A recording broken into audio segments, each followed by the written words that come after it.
Good morning, Aleïden, l'étude sera aujourd'hui le Nishma, Taravacher, Ben Benjamin Zeev, David, Ben Fortuna Mazal Fritna, Jean-Noël Ben Fortuna Mazal Fritna et François Fragi, Ben Hana. Si vous souhaitez vous aider d'une prochaine étude de la Mishnah, contactez le 5 minutes éternelles. Nous étudions Masechet Dmai, Perek He, Mishnah Yud, Atzitz Nakuv, Areize Ka'aretz, Taram Me'aretz ala Tzitz Nakuv, Me'atzitz Nakuv ala Aretz, Trumato Truma. משנו נקוב על הנקוב, תרומה, ויחזור ויתרום. מן הנקוב על שאינו נקוב, תרומה, ולא תאכל עד שיוציא עליה תרומות ומעשרות. On a encore une nouvelle Mishnah avec, en apparence, la même espèce de fruit. La même espèce de fruit. Ça peut être, alors on va prendre un exemple de citron par exemple, mais qu'en réalité, on va parler de trois types.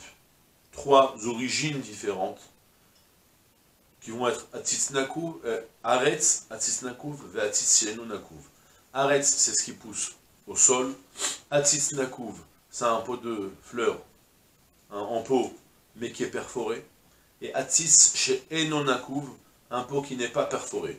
On va prendre un exemple concret, d'accord? J'ai 3 citronniers dans j'ai une très jolie maison, moi, avec un petit jardin. Et j'ai là-bas 3 citronniers dans mon jardin. Un en plein milieu de mon petit potager, là, enfin, non, plutôt en plein milieu de mon jardin. J'ai un citronnier à même le sol directement. À part ça, j'ai un citronnier dans un coin, 2 citronniers dans 2 coins en fait. Un qui est un citronnier qui est planté dans un pot fermé, hermétique, en plastique, on va dire, fermé en plastique, très large, de manière à ce que même les branches, elles ne dépassent pas en dehors, elles sont toutes au-dessus du pot, d'accord?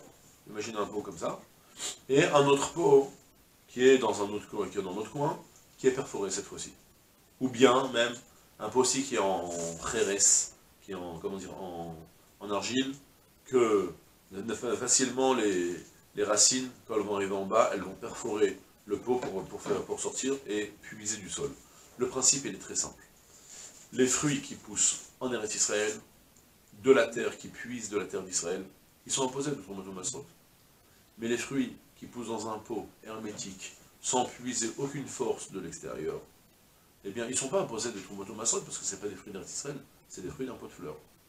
Ce qui impose dans Eretz Israël, c'est la terre d'Israël. Le fait de puiser du sol des forces, des oligo-éléments, je ne sais pas comment ça s'appelle, toutes sortes de choses qui posent la terre. De là, maintenant imaginez, tu as mis de la terre dans un pot, et tu as mis le pot par terre. Ça pousse sur la terre d'Israël ou ça pousse dans un pot? Ça pousse dans un pot, ça pousse pas dans la terre. S'il y a un trou, alors maintenant, ça fait que maintenant il y a une communication directe que ton arbre, il va finir par puiser de la terre d'Israël. Ça s'appelle la période de la terre d'Israël en ce moment. Il y aura des longues Mishnayot, on en parlera plus longuement. Mais maintenant, ce qui m'intéresse, c'est que maintenant, il faut savoir, les fruits qui poussent de la terre d'Israël, ou bien les fruits qui poussent dans un pot perforé, ils sont imposés de Trumato Masrot. Tandis que les fruits qui poussent dans le pot hermétique, et imaginez, j'insiste, il n'y a pas non plus les branches qui sortent de dehors, parce que sinon, si les branches elles vont dépasser, elles vont puiser par les branches elles-mêmes, même si c'est à distance, c'est toute une histoire très complexe. Mais imaginez un cas simple, on a un grand pot, et le citronnier, il pousse comme ça tout droit, et il ne s'étale pas beaucoup, il reste au-dessus du pot. Ok? Alors maintenant, ces fruits-là, ils ne sont pas imposés par la Torah. Ils ne sont pas imposés de prélever le Trumato Masrot, mais que Midera Banane. D'où la complexité maintenant, est-ce que je peux prélever les fruits de l'un sur l'autre? Et de l'autre sur l'un. Alors on va commencer d'abord avec la première partie. Un pot perforé où, donc le citronnier qui est dans le coin, où il y a là-bas le pot perforé, avec le citronnier qui est au milieu de mon jardin. Là, c'est des fruits imposables, et des fruits imposables, tu prélèves de l'un sur l'autre, de l'autre sur l'un, c'est ce que la Mishnah me dit, Atzitz Nakuv, Areze Kaaretz. Un pot perforé, il a le même statut que la terre elle-même d'Israël. De ce fait, Taram Me'aretz à l'Atzitz Nakuv, c'est la prélevé des fruits de la terre.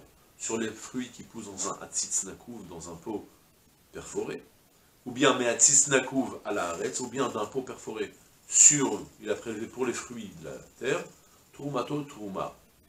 Les fruits qu'il a prélevés sont des bons fruits de la Trouma. Le problème va maintenant démarrer lorsque on va prélever des fruits du pot non perforés en plastique, hermétique, sur des fruits imposables. Alors d'abord, je vais vous mettre en situation pour comprendre le problème. Imaginez maintenant que j'ai cueilli, on va dire comme ça, j'ai cueilli 100 citrons du pot perforé. On va dire non, j'ai mieux. Je sais pas quel... Allez, non, d'abord, ce que je vais faire, c'est d'abord, je vais vous introduire d'abord, on quitte ce sujet, je vais vous faire une Mishnah sur Pirkei Avot. Et dans Pirkei Avot, là-bas, Altarbe les aser au madot. Ne prélève pas le maaser avec de l'à peu près. Soit, lorsque je prélève des tomates ou maasot, il faut que je prélève avec les mesures précises. Soit, on va prendre que j'ai eu 101 fruits, 101 citrons, d'accord? Tous égaux, et 101 citrons. Je peux même condamner, je peux même 102, c'est pas grave.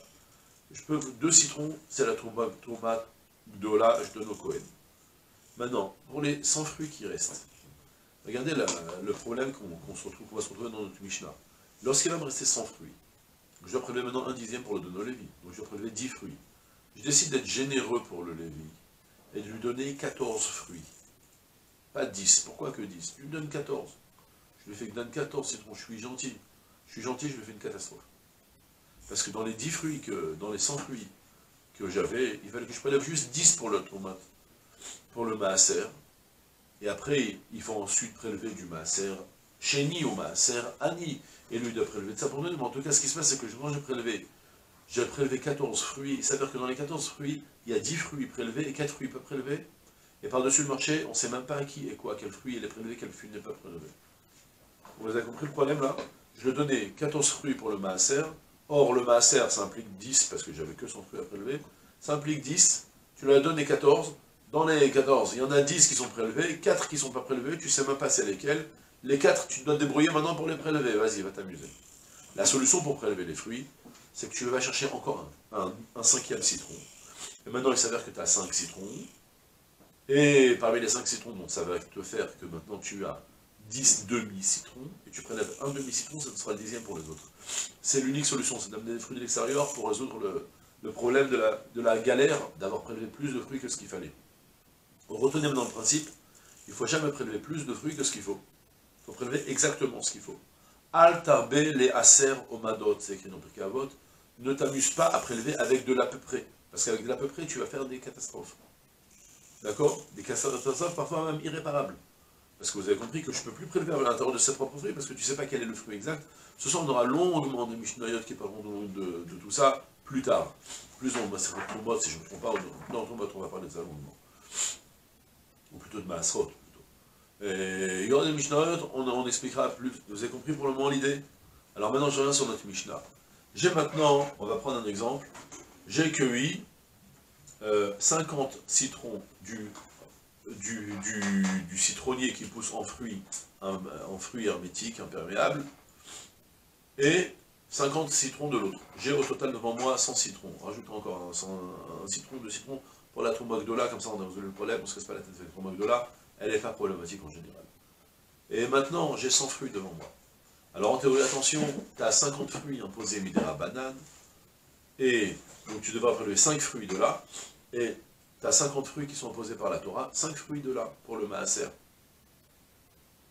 Si tu fais l'erreur de prendre tout et de tout mélanger, ou même de prendre les fruits sans calculer, que tu prends les fruits, tu dis ah, je vais prélever le maaser de l'un, je vais prélever le maaser de l'un de l'autre, tu vas prendre 10 fruits de l'un sur l'autre. Alors là, tu as fait 2 bêtises, 2 cas de figure. Si tu as prélevé le fruit du Hatzitz, chez Enonakouv, du fruit, tu as prélevé 10 citrons pour le maaser Rishon, du pot imperméable. Alors il s'avère que maintenant, du point de vue de la Torah, ce n'était pas des fruits imposables. Donc les autres citrons, ils sont encore imposés de prélever. Donc on va dire comme ça. Pour les 10 fruits que tu as prélevés, tu les as donnés au Lévi, c'est pas grave. Midera banane, on va faire comme si c'est que un interdit Midera banane, le fruit qui n'est pas perforé, donc c'est pas grave. Tu les laisses chez lui, juste que tu devras prélever une deuxième fois. Les autres fruits que tu as là-bas. Ce que la Mishnah me dit, je traduis la première phrase. Mishainonakouv, Ananakouv, il a prélevé des fruits du non perforé sur le pot qui est perforé. Tourma ve'arzor ve'itrom. Ce que tu as prélevé, c'est un bon prélèvement. On fait comme si c'est bon. Ce que tu as donné, ne va pas le récupérer. Je vais vous expliquer après pourquoi il ne faut pas aller le récupérer. Ce que tu as donné, tu l'as donné, mais tu juste prélèves une deuxième fois. On fait comme si c'était très bien ce que tu as fait. réellement, on s'imposait Midera Banan. De toute façon, on a fait comme si que le Drabanan d'Oreta, c'est à peu près la même chose. Ça parle, Rebecca Weiger et Barthénora, ils parlent. Là, pour le moment, c'est bon, ce que tu as donné, il n'y a pas de problème. Mais juste fais quelque chose de bien, c'est que les 50 autres fruits, prélève-les une deuxième fois. D'accord? On ne veut pas annuler le prélèvement que tu as fait, parce que si on annule le prélèvement que tu as fait, on va te dire que maintenant tu vas pouvoir remanger les fruits que tu as donnés, et du coup tu vas être amené à être mésalzel, à négliger les troumotomas. Donc du coup on t'a dit, ce que tu as donné, tu l'as bien donné, mais prélève une deuxième fois. Pour le moment ça va. Maintenant, le cas inverse, c'est que sur les 50 et 50, tu as prélevé 10 fruits, des fruits imposables par la Torah. Alors là, tu as fait la grave bêtise. Parce que maintenant, il s'avère que, avec les 10 fruits que tu as prélevés, de toute façon, tu as tout dispensé par rapport aux fruits que tu as, parce que sur les 50 fruits imposables, tu en as prélevé 10 sur le don prélevé 5. C'est pas grave pour ce qui te passe dans la main. Le problème, c'est ce que le Kohen, ou ce que le Lévi, il va recevoir. Là-bas, c'est très embêtant, parce qu'il va recevoir des fruits qui n'ont pas été prélevés. Il lui reste maintenant, parmi les 10 fruits qu'il va recevoir, en réalité, il n'en a que 5 imposés par la Torah, et 5 qui ne sont pas imposés par la Torah, et 5 qui sont le vrai Maaser Rishon, ou le vrai prélèvement de la Torah, et 5 qui sont en fait des fruits qui n'ont pas été prélevés. Il devra reprélever parmi les fruits qu'il a reçus chez lui, et donc il devra se débrouiller, comme on expliquait tout à l'heure, amener un fruit de l'extérieur pour résoudre le problème d'avoir maintenant prélevé trop de fruits. D'accord? Et c'est ce que la Mishnah me dit dans la deuxième partie. Si c'était Minanakouv, Al-She'enonakouv, si elle a prélevé du fruit qui était, du pot qui était, les fruits du pot qui étaient perforés sur le Al-She'enonakouv, sur le pot qui n'était pas perforé, alors la Mishnah me dit, bon, Trouma, ce que tu as prélevé, c'est un bon prélèvement, d'accord? Toi, Israël qui a prélevé tes fruits, tu t'es bien acquitté, mais malgré tout, Velo Te'achel, mais le prélèvement que tu as prélevé, alors tu ne pourras pas le consommer, jusqu'à que le Lévi, ou celui qui a reçu les fruits, qui va reprélever une seconde fois les Trumot ou Masrot sur le supplément qui ne devait pas être prélevé. D'accord? Voilà. C'est tout pour aujourd'hui, je souhaite une journée pleine de Hatzlacha, Kol Tuv, Sera.